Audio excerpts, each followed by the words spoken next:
Le leadership. J'en parle souvent parce que c'est tellement les conversations, puis souvent le talon d'Achille des entrepreneurs. On est devenu entrepreneur parce qu'on a une expérience, on a une expertise, on veut aider. Et au fur et à mesure que la business agrandit, veut pas, on s'entoure d'une équipe. Et c'est souvent l'un des plus grands défis. Donc, cette semaine, nous avons avec nous Simon Gagnon-Adam, qui est un expert en leadership. Mais vous allez voir exactement pourquoi j'ai un coup de cœur. On s'est rencontrés, on était dans l'univers un de l'autre, on s'est rencontrés, ça a cliqué automatiquement. On parle le même langage, on a les mêmes valeurs, on voit la vie différente, on voit la vie de la même façon. Vraiment, on a aussi le même style, vous allez voir, pas vestimentaire, ça c'est une autre chose, mais vous allez voir pourquoi il y a une chimie. Puis justement, il nous parle du modèle DISC, qui est un modèle justement de nos personnalités, de nos styles de communication, qui nous permettent justement d'être un meilleur leader. Allons mon entrevue. Simon, merci beaucoup d'avoir accepté mon invitation. Yes, ça fait plaisir. Merci beaucoup, Sarah. Ça me fait plaisir de jaser avec toi aujourd'hui. Simon, on a beaucoup de points en commun. On a été dans l'univers un de l'autre avant vraiment de se rencontrer en chair et en os, comme en vrai de vrai. Mm-hmm. Fait qu'on a énormément de points en commun. Le sujet d'aujourd'hui, c'est un qui nous passionne toutes les deux. Mais avant qu'on aille là, est-ce que tu peux prendre un moment pour te présenter, s'il vous plaît? Ben oui, bien entendu. Bonjour, j'espère que ça va bien, Sarah. Bonjour à toi, cher auditeur, auditrice. Donc, qui suis-je? Simon Gagnon-Adam. Je suis fondateur de l'Académie des leaders où j'accompagne des leaders d'équipe et des entrepreneurs à passer de gestionnaire débordé à leader en confiance. J'ai moi-même été dans le domaine de la gestion dans une grande entreprise pendant près de 10 ans. J'ai fait différents niveaux hiérarchiques et j'ai vécu de mes propres yeux, de mes propres mains, justement d'être un leader d'équipe débordé, d'être surchargé, toutes les demandes, les courriels qui viennent de tous côtés. Et justement, mon cheminement, ça a été au lieu d'accepter que ça soit ça ma réalité et de subir cette réalité, je suis vraiment allé m'entourer de plein de mentors, des gens qui avaient du succès malgré justement des hauts niveaux de responsabilité. Donc, que ce soit au sein de mon entreprise, des mentors, mais aussi des formations un petit peu partout, même aux États-Unis avec Tony Robbins. Et tout ça pour dire que je suis allé chercher des outils qui ont fait une différence dans ma propre vie.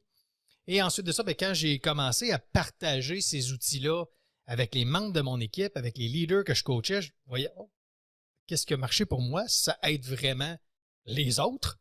Donc, je me suis rendu compte qu'il y avait ces outils-là, quasiment, je vais dire quasiment universels, mais bref, un certain coffre à outils que quand tu sais utiliser quel outil quand, ça fait une différence. Et j'ai vraiment, c'était ma passion de partager ces outils-là, d'avoir un impact positif dans la vie des gens.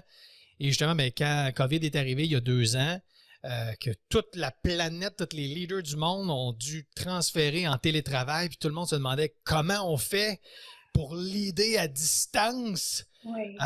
Moi, ça faisait 10 ans que j'étais en télétravail parce que mes expériences en leadership ont commencé en télétravail. Ma passion, c'était d'aider les gens. Fait que j'ai vu l'opportunité idéale de me lancer en affaires pour aider les leaders à justement être mieux outillés dans cette nouvelle réalité-là du télétravail. Et là, ça fait maintenant 2 ans que I'm living the dream, comme on dirait, que tous les jours, j'ai la chance de contribuer positivement dans la vie de leaders qui, eux, peuvent avoir un impact positif dans la vie des membres de leur équipe. Donc, c'est ça, et c'est comme ça qu'on a pu se rencontrer dans ce bel univers-là qu'on joue ensemble. Oui, puis tu sais, juste avant de commencer l'enregistrement, on va jaser de comment le leadership, c'est souvent la partie de la business que les gestionnaires ou dans mon univers, les entrepreneurs, on va se dire, on triple moins. Tu sais, fait qu'on on est devenu entrepreneur parce qu'on a une expérience, on a une expertise, on veut aider. Puis par ricochet, avec le temps, ça prend de l'ampleur, on amène une équipe, puis là on fait, OK, attends, là, c'est un autre set d'habileté, le leadership. Oui. Puis il y a une modalité, toi, que tu utilises, que j'aime beaucoup. Personnellement, je ne l'utilise pas, je la connais, mais je ne l'utilise pas. C'est pour ça que je voulais qu'on se parle. C'est la modalité du disque pour le leadership. Est-ce que tu peux nous expliquer c'est quoi? Avec un très grand plaisir. Puis c'est ça, comme tu dis, justement, quand on est entrepreneur, on est solopreneur, on commence seul ou même, on travaille au sein d'une compagnie, on est expert dans notre rôle et notre succès fait qu'on grandit, on évolue et éventuellement, on est en charge d'une équipe. Tu as dit exactement la bonne chose, que ça prend des compétences différentes pour être leader d'une équipe versus le succès d'être un expert, un single contributor. Mm-hmm. Et qu'est-ce qui fait que c'est si difficile de faire cette transition-là? Pourquoi des fois c'est désagréable, tu sais, la gestion des RH? Et c'est souvent juste parce qu'on est mal outillé. Oui. Oui, parce que cette partie-là, on ne l'apprend pas sur les bancs d'école. Exactement, exactement. Essaye de clouer un clou avec un tournevis. Tu vas voir que c'est pas le fun de clouer des clous. Mais tu sais, c'est exactement ça. Tu sais, on a appris à utiliser un tournevis, on est devenu le meilleur à utiliser le tournevis. Puis là, on a un nouveau rôle, on a des nouvelles fonctions. Puis là, maintenant, il y a des clous. Puis là, mais si on fait juste utiliser les mêmes outils, on tape le clou avec notre tournevis, c'est pas efficace. Non. Mais si on n'apprend jamais qu'il existe un marteau, on va être malheureux longtemps puis on va la trouver plate, cette partie-là de la job. Oui. Mais la clé puis la beauté de la chose, c'est qu'il existe des outils qui permettent d'équiper un entrepreneur pour qu'il puisse juste développer ces nouvelles compétences-là des gestions RH, de la communication RH. Tu sais, ces compétences-là, c'est comme un muscle. Tu sais, c'est juste un nouveau muscle qu'il faut apprendre à travailler. Puis quand on a appris à le travailler, bien après ça, on est juste plus fort puis ça devient beaucoup plus facile. Mm-hmm. Donc, dans ça, le modèle DISC, la communication, moi, avec tous les leaders d'équipe, tous les entrepreneurs que je travaille, qui ont ces défis, c'est pratiquement tous ce même défi-là de la gestion des RH. Souvent, là, quand tu poses des questions, puis tu identifies, OK, c'est quoi le vrai problème? Le plus grand défi, c'est la communication. La communication avec les membres de son équipe, avec ses collègues, avec ses partenaires, avec ses fournisseurs, la communication. Et souvent là, une des plus grandes sources de frustration, de déception, de conflit. Et une des raisons pourquoi c'est autant problématique, c'est, tu parlais tantôt qu'on n'apprend pas ça sur les bancs d'école, ben, on n'a pas appris à communiquer sur les bancs d'école. Puis, ça a l'air niaiseux à dire, là, mais il y a vraiment des éléments de base de la communication qu'on ne s'est pas fait apprendre. Et vu qu'on n'en est pas consciente, nos communications sont juste inefficaces. Souvent, oui. Puis on ne comprend pas pourquoi, puis on trouve ça frustrant. Et au lieu de voir que, OK, c'est ma compétence de la communication que c'est un muscle que j'ai pas assez développé, notre problème, c'est qu'on se dit, c'est l'autre personne le problème. C'est l'autre personne qui est pas gentille. C'est l'autre personne qui a des mauvaises intentions. C'est l'autre personne qui comprend pas. C'est l'autre personne qui comprend pas. Voyons, c'est évident, comment ça qu'elle fait pas ça? Voyons, j'y ai dit plein de fois, pourquoi elle l'a pas fait? Fait que, vu qu'on est inconscient que la communication, c'est une compétence à développer, et que vu qu'on n'est pas conscient que c'est une compétence à développer, qu'on n'a jamais vraiment développé cette compétence-là, au lieu de voir le problème comme étant ça, la communication entre deux personnes, on voit le problème, on le projette sur l'autre personne. Ben, c'est plus facile. C'est plus facile. Puis, tu sais, encore là, c'est le cerveau qui fait sa job de se protéger. Exactement. Exactement. C'est pas moi, c'est l'autre. Puis c'est juste, c'est inconscient, c'est facile, c'est inconscient, c'est le cerveau qui fait sa job. That's it, on se tape pas sur la tête avec ça. Exactement. C'est exactement ça. Puis c'est intéressant, tu parles du cerveau, hein, justement. Notre cerveau, il est pas là pour nous aider à être plus heureux. Non. Notre cerveau, il est là pour nous aider à survivre. That's it, that's all. Et dans cette fonction principale de nous aider à survivre, ben malheureusement, ce qui est bon pour nous aider à survivre n'est pas la meilleure chose pour nous aider à être heureux dans le présent, ici, maintenant, puis d'avoir des bonnes relations. Aucunement. Fait que comment fonctionne le modèle DISC? Comment est-ce que toi, tu l'utilises avec tes leaders Ouais. pour qu'ils deviennent de meilleurs leaders encore. Ouais. Fait que justement, le modèle DISC, pour ceux et celles qui ne connaissent pas le modèle DISC, là, c'est 4 grands piliers. DISC, c'est 4 lettres, D-I-S-C, 4 grands piliers, 4 styles de communication. Et dans le fond, ben, c'est sur 2 axes. Premier axe, introverti ou extraverti. Est-ce que j'ai de la facilité à aller de l'avant, à aller vers les autres? Ou est-ce que mon mode naturel, c'est plus d'être dans l'introspection, d'être dans ma tête? Ça, le premier axe, c'est vraiment introverti, extraverti. Et l'autre axe, c'est est-ce que je suis plus orienté tâche ou je suis plus orienté personne? Et en fonction de ces 2 axes-là, ça nous donne 4 cadrans. Premier cadran, le D, dominant, c'est la personne qui va être extravertie et orientée résultat. Deuxième cadran, on va voir la personne qui est, je vais juste me le positionner dans ma tête, là, mais on a le rouge, ensuite de ça, on a le vert, on a la personne qui est orientée résultat, mais qui est introvertie. Ça va être justement le bleu.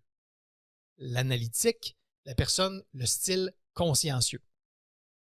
On a la personne qui va être extravertie, mais orientée personne. Qu'est-ce qui est important pour la personne? C'est les relations.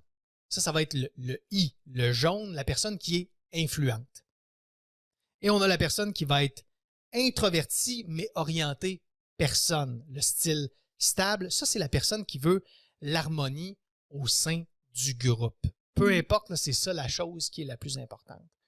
Fait qu'on a ces 4 styles de communication-là. Et qu'est-ce qu'on n'est pas conscient? C'est que ces 4 styles de communication-là, c'est comme si l'humain, il y avait 4 grandes langues. Tu sais, on parlait soit français, anglais, allemand, puis latin. Et là, on n'est pas conscient qu'on parle des langues différentes. Donc là, quand on parle avec quelqu'un d'autre, on parle avec quelqu'un qui parle allemand, moi je parle français, on n'est pas conscient que la personne parle une autre langue, puis on se dit, ben voyons, pourquoi il ne me comprend pas? C'est pas clair que c'est qu'il dit. Voyons, pourquoi il ne comprend pas? Mais c'est exactement ça. Mais oui. On parle des langues différentes, on n'est pas conscient qu'on parle une langue différente, et là, on va dire, voyons, pourquoi il ne comprend pas? Puis là, on va être frustré, puis là, on va juger l'autre personne, avoir du ressentiment envers l'autre personne, se sentir attaqué par l'autre personne, au lieu de dire, on fait juste parler une langue différente. Oui, parce que souvent, je vais continuer à parler, je vais parler plus fort, je vais parler plus vite, je vais parler plus dans ma langue. Exactement. Exactement. Je parle dans ma langue. Tu parles avec un Allemand, tu parles français. T'as bien beau parler plus fort, plus vite, l'Allemand ne comprendra pas. Puis lui, il va continuer de parler en allemand, mais tu ne comprendras pas. Mais si quelqu'un parle en allemand devant toi, tu ne diras pas, ben voyons, il est donc bien ci ou il est donc bien ça. Tu vas juste dire, OK, il parle allemand, puis je parle pas allemand, tout simplement.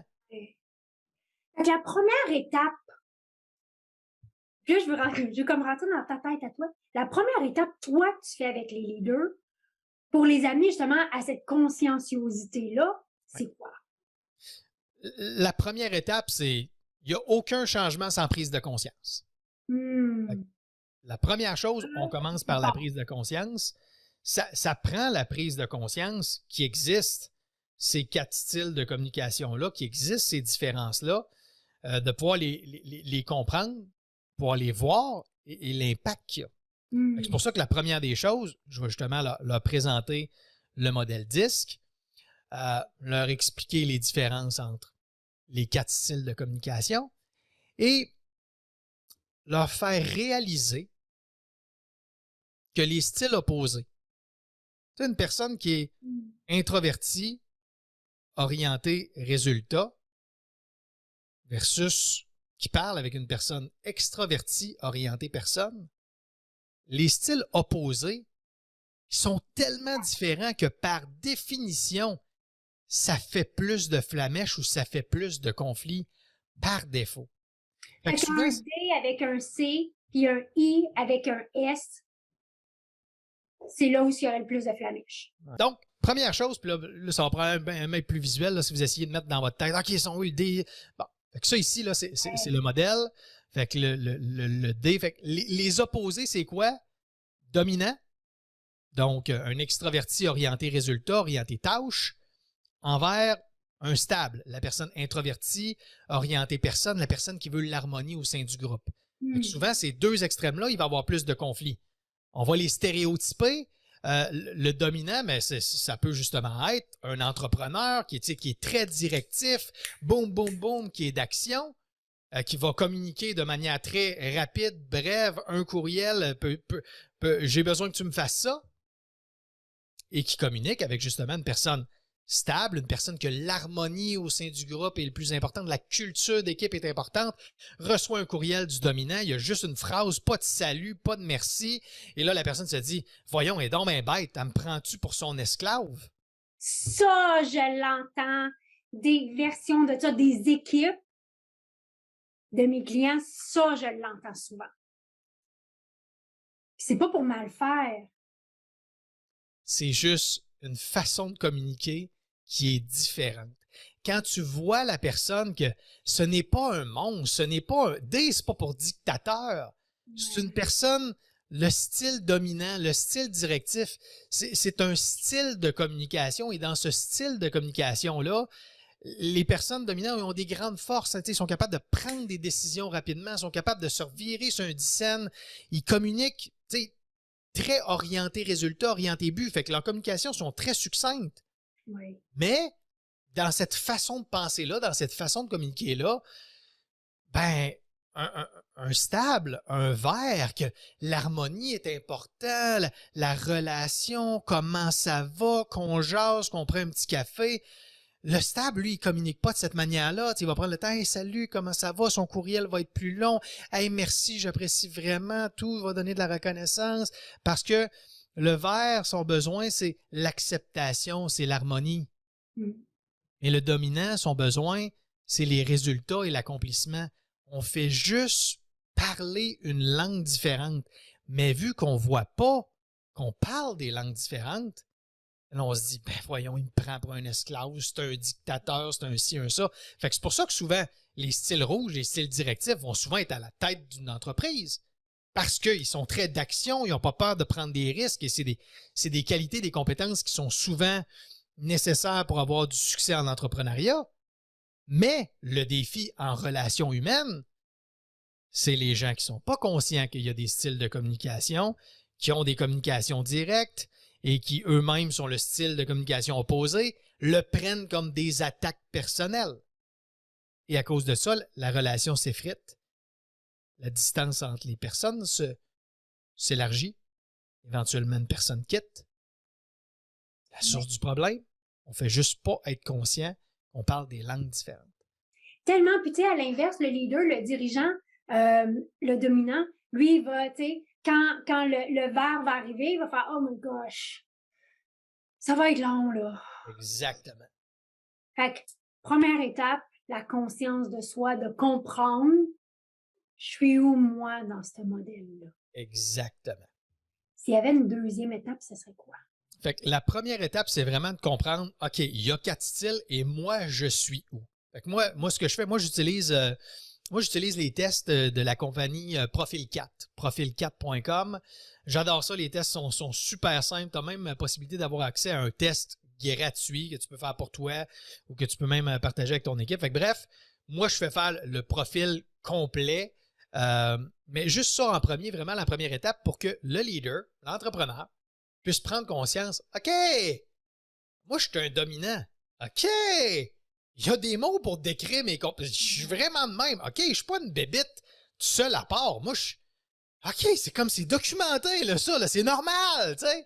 Parce que souvent, il y a ça, tu sais, moi, ce que j'ai remarqué avec les leaders puis les entrepreneurs, là, on est des gens souvent qui sont exigeants, qui ont des hautes attentes, puis ces attentes-là, ben souvent, elles sont en premier, sont envers nous.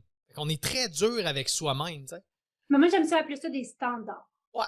Tu sais, des hauts standards, mais souvent, les hauts standards, tu sais, ils peuvent être à double tranchant s'ils ne sont pas bien dosés. Puis on a tendance, on a une prédisposition à être plus dur envers soi-même. Ouais. Et ça, c'est une grande source de stress. Mais juste pour dire que quand on prend conscience que OK, je suis pas anormal. Tu sais, souvent, le monde dit, OK, je suis pas folle, je suis pas fou. Oui. Fait que juste de prendre conscience puis de mettre des mots sur, OK, moi, je suis comme ça. Mm. OK, c'est ça, c'est mon style de communication. Et là, la beauté des choses aussi, c'est quand on a les résultats du disque, on n'est pas juste une chose. Oui. On n'est pas juste un style. On a tous et toutes une proportion des 4 styles de communication. Mhm. Mais on en a un qui est dominant. En général, on a un dominant par secondaire dans les tests de personnalité. Exactement. Tu sais, fait que le résultat, moi, ce que j'aime, c'est quand on voit les résultats, on voit c'est quoi notre style naturel. Mm. Disons, mon style naturel, j'ai 38% de dominant, j'ai 23% d'influent. Ah, ça va si précis que ça. Ouais. Oh, Fait que, wow, OK. fait que Nice. ça, c'est vraiment intéressant parce que là, ça me dit, OK, la proportion de chacun que j'ai, naturel. Mais là, la deuxième portion qui est vraiment intéressante puis qui est souvent un choc pour tout le monde, c'est qu'il y a une deuxième stat. C'est quoi mes stats? Mon style adapté. OK. Style adapté, là, c'est aux yeux des autres, comment moi j'adapte mon style de communication pour fitter dans la société. Et là, c'est vraiment intéressant parce que il y a des gens qui réalisent, oh my God, mon style naturel, c'est influent à 38%, puis mon style adapté, mon influent, je le baisse à 20%, puis mon dominant, je le monte à 35%. Fait que les gens, ils réalisent souvent en regardant les résultats que, OK, Je peux faire quelque chose. je peux faire quelque chose, mais aussi, ça me reconnecte avec c'est qui le réel moi authentique.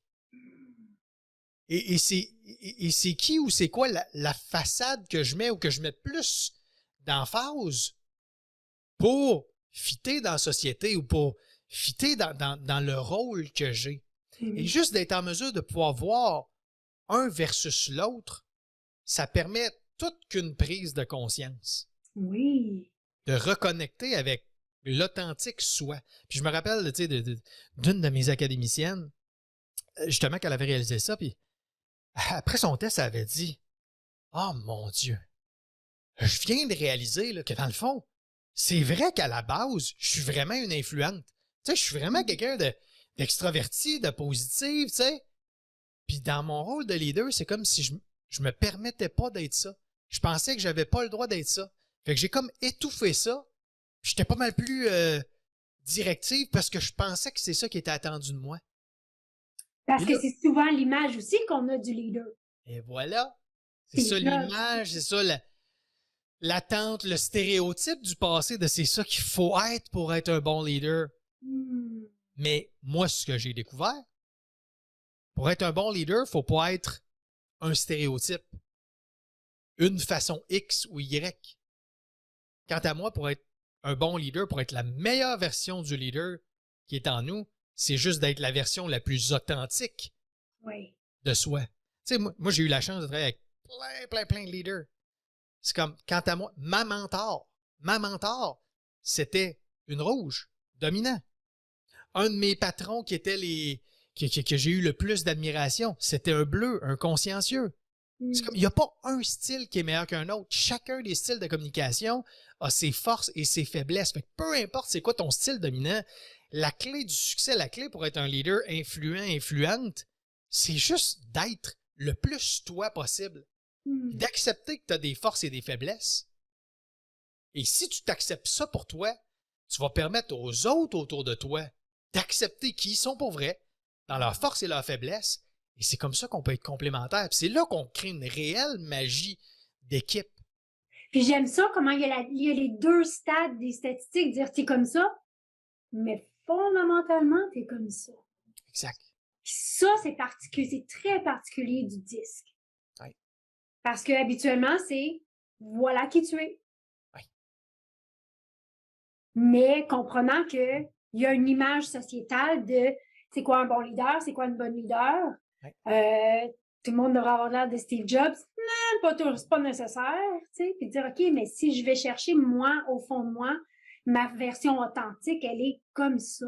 C'est ça que j'amène de l'avant. Ben, les gens vont avoir le meilleur de moi. Moi, je vais avoir le meilleur de moi, puis je vais aussi avoir le meilleur des gens. Puis je vais avoir beaucoup plus de fun au quotidien dans ma job. Puis, tu sais, y a-tu quelque chose d'important dans la vie, c'est d'avoir du fun, tu sais? Dit monsieur habillé avec le chandail de Captain America, tu sais. Ouais. Puis pourquoi je fais ça? Quand je travaillais en grande entreprise, c'est là que j'ai commencé à ça. Je travaillais dans une grande corporation ultra sérieuse, ultra professionnelle. Ouais. Et moi, je me promenais dans les corridors déguisé en Capitaine America ou en Jedi. Et ça l'amenait des résultats. Pourquoi? J'ai juste osé être moi pour vrai. Sans essayer d'être quelqu'un d'autre, sans me dénaturer. Pour moi, c'est comme j'aime le plus ma job quand j'ai du fun au quotidien. C'est typique d'un jaune, c'est typique du style influent. Fait que moi, je l'utilisais, ce style-là, parce que le style jaune, il y a des forces. Ça, ce positivisme-là, cet enthousiasme-là, ça l'aide à réduire la tension, à réduire le stress, ça aide à motiver les troupes. Fait que j'utilisais ce style-là à fond la caisse quand c'était le bon timing pour utiliser ça. Mais on s'entend, tu te déguises pas en Capitaine America tous les jours. Quand les résultats sont pas là, que ça va mal, puis tu te déguises pas en super-héros tous les jours. Fait que des fois, les gens me connaissaient que j'étais capable de me déguiser en super-héros parce que fondamentalement, c'est qui j'étais, puis j'aimais faire que le monde ait du fun au travail. Mais quand ça allait pas bien, puis il fallait qu'on travaille fort, puis qu'on soit focus sur les objectifs, j'étais capable de me mettre dans mon style de communication plus dominant, puis OK, là, nos priorités, c'est boum, boum, boum, boum. Tu sais, fait que la clé ensuite de ça, c'est, oui, j'ai mon style dominant, j'ai mon style naturel. Là, je prends réalisation que, OK, déjà dans ma vie, là, je les ai déjà les 4 et je m'adapte déjà les 4. Et là, le dernier chaînon manquant ensuite de ça, c'est, OK, je sais c'est quoi mon style naturel, je sais que j'ai les 4 en moi et je suis capable de passer d'un à l'autre. Mais là, la clé de la communication, la clé d'une bonne relation, la clé d'aller chercher le plein potentiel des membres de son équipe, c'est pas de parler aux autres comme à moi ça me tente de parler. Non. C'est de moi m'adapter à l'autre. Si la personne en face de moi parle l'allemand, je dirais pas, va donc prendre des cours de français puis tu reviendras me parler après. Non. C'est comme, en tant que leader, en tant qu'entrepreneur, c'est mon rôle, c'est ma responsabilité d'aller apprendre l'allemand. Oui. Comme ça, je vais être en mesure de pouvoir communiquer avec les personnes qui parlent allemand, d'apprendre l'espagnol, comme ça, je vais pouvoir parler avec les gens qui parlent espagnol. Puis là, je vais pouvoir avoir une équipe multidisciplinaire, multitalentueuse, comme les Avengers, avec tout le monde leur talent unique. Et c'est le fait que je puisse rassembler tous ces gens-là ensemble, qui sont complémentaires, qu'on va pouvoir surmonter des encore plus grands défis que si on est tous du monde pareil, qui ont exactement les mêmes outils, puis il n'y a personne qui a un marteau pour clouer des clous. C'est tellement ça. Puis, tu sais, là, tu nous en parles, c'est évident. Mais des fois, justement, quand c'est tellement évident, on fait, ça ne peut pas être ça. Tu sais, moi, je dis souvent, l'humain aime se compliquer la vie et de justifier pourquoi que la vie est compliquée. Oui. Mais conscience de moi, retour à moi, conscience de l'autre, adaptabilité, flexibilité. C'est ça du leadership. Oui. Tu sais? Simon, on aurait pu en parler pendant des heures, puis on l'a déjà fait. On l'a déjà fait en plus. Ça a cliqué de même, mais on l'a déjà fait. Si les gens veulent en savoir plus sur toi, comment tu fonctionnes, avoir plus d'informations sur tout ce que tu fais, puis rentrer dans cet univers. Puis là, le disque, là, on a vraiment touché à une des modalités que tu utilises en leadership. Tu en as plein d'autres d'outils que tu utilises avec les leaders, mais ceux qui veulent rentrer dans ton univers, où ils peuvent aller sur le web? Premièrement, j'ai un podcast, Epic Leadership, donc tu peux n'importe quelle plateforme, Spotify, Apple Music, Apple Podcasts, Amazon Music, fait que le podcast Epic Leadership, déjà là, ça a rendu contenu accessible, toute ma philosophie du leadership, accessible n'importe où, dans ton auto, chez toi, en pliant ton linge, peu importe. Aussi, sur mon site web, academydesleaders.com, j'ai plein de ressources gratuites, entre autres, le défi des 5 lois du temps. Tu fais juste t'inscrire au défi des 5 lois du temps, ça te prend même pas 15 secondes. Je t'envoie un courriel, une vidéo par jour pendant 5 jours, une petite vidéo de même pas 3 minutes par jour avec un petit exercice ultra simple, mais après ces 5 jours-là, je te garantis que tu vas reprendre déjà le contrôle de ton temps pour que tu puisses avoir une productivité épique. Et c'est ça, vraiment, academydesleaders.com, mon podcast, meilleure façon de pouvoir rentrer dans mon univers épique et qu'on puisse échanger ensemble. J'adore ça. Je pense que les gens comprennent pourquoi j'ai eu un coup de cœur, là. On parle le même langage, puis les deux, c'est comme une vidéo de 3 minutes. C'est pas comme un cours de, tu sais, c'est de 1h30 de temps. Non, c'est efficace. Exact. On enlève le fluff, c'est efficace, c'est là qu'on va pour amener justement de la transformation. Exactement. Moi, je suis pas dans la business de la motivation, je suis vraiment dans la business de la transformation. Puis la transformation, là, c'est comme complexity is the enemy of execution. Tellement. Fait que plus c'est simple, plus c'est rapide, puis un leader d'équipe, un entrepreneur, on est déjà débordé, fait qu'il faut que ça soit straight to the point, très concret. Fait que moi, je veux que ça soit simple, concret. Je peux prendre quelque chose rapidement, le mettre en application aujourd'hui et je vis déjà les bienfaits. Puis c'est l'accumulation de plein de petits changements, de plein de petites habitudes qui permet d'avoir une grande transformation durable en plus. Ma dernière question. Oui! Que tu t'attendais pas, fait que je te la lance. Tan, tan, tan. Ouais. Pour toi, qu'est-ce que ça veut dire une vie qui est vécue pleinement? Une vie bien vécue. Qu'est-ce que ça veut dire pour toi? Pour moi, à vrai dire, c'est pendant un bout de temps, qu'on va t'écrire un livre, puis le sous-titre de mon livre, c'est « Pour une vie authentique et sans regret ». Fait que pour moi, c'est vraiment ces deux choses-là. Puis pour une vie authentique, ça veut dire quoi? C'est justement d'assumer qui on est vraiment. D'assumer son style, d'assumer sa personnalité, d'assumer ses intérêts, ses passions. Donc, de vivre en authenticité et d'oser être qui on est vraiment, au lieu de toujours porter le masque de qui qu'on pense que les autres veulent qu'on soit. Fait que ça, pour moi, c'est authentique. Puis sans regret, ben, c'est justement de prendre action, de faire les choses qu'on veut vraiment, de réaliser ses rêves pour qu'à la fin de notre vie, on ne se dise pas « Ah, j'aurais aimé ça, ah, j'aurais dû faire ça ». Non, c'est comme « Je le fais, j'ose, je vais faire des erreurs, je vais me planter, mais au moins, je ne pourrai jamais avoir de regrets et me dire « J'aurais aimé ça, j'aurais donc dû ».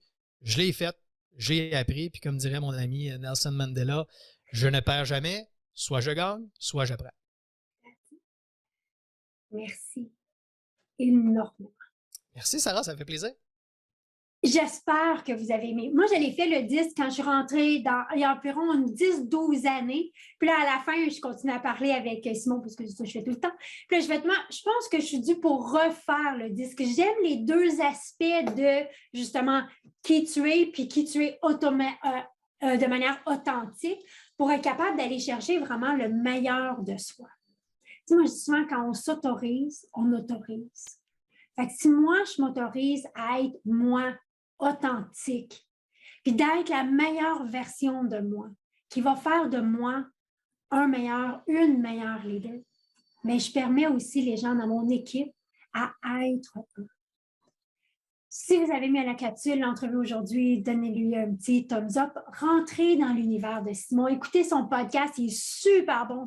Son podcast est hyper pertinent. C'est pas quelqu'un très flafla, c'est vraiment du concret qu'il nous donne. Probablement une des choses pourquoi on s'entend si bien ensemble. Parce qu'une fois qu'on met au jour qui on est, une fois qu'on incarne cette meilleure version de soi, c'est là qu'on voit que dans la vie, tout est possible. Merci d'être ici semaine après semaine. Et nous, on se voit mardi prochain.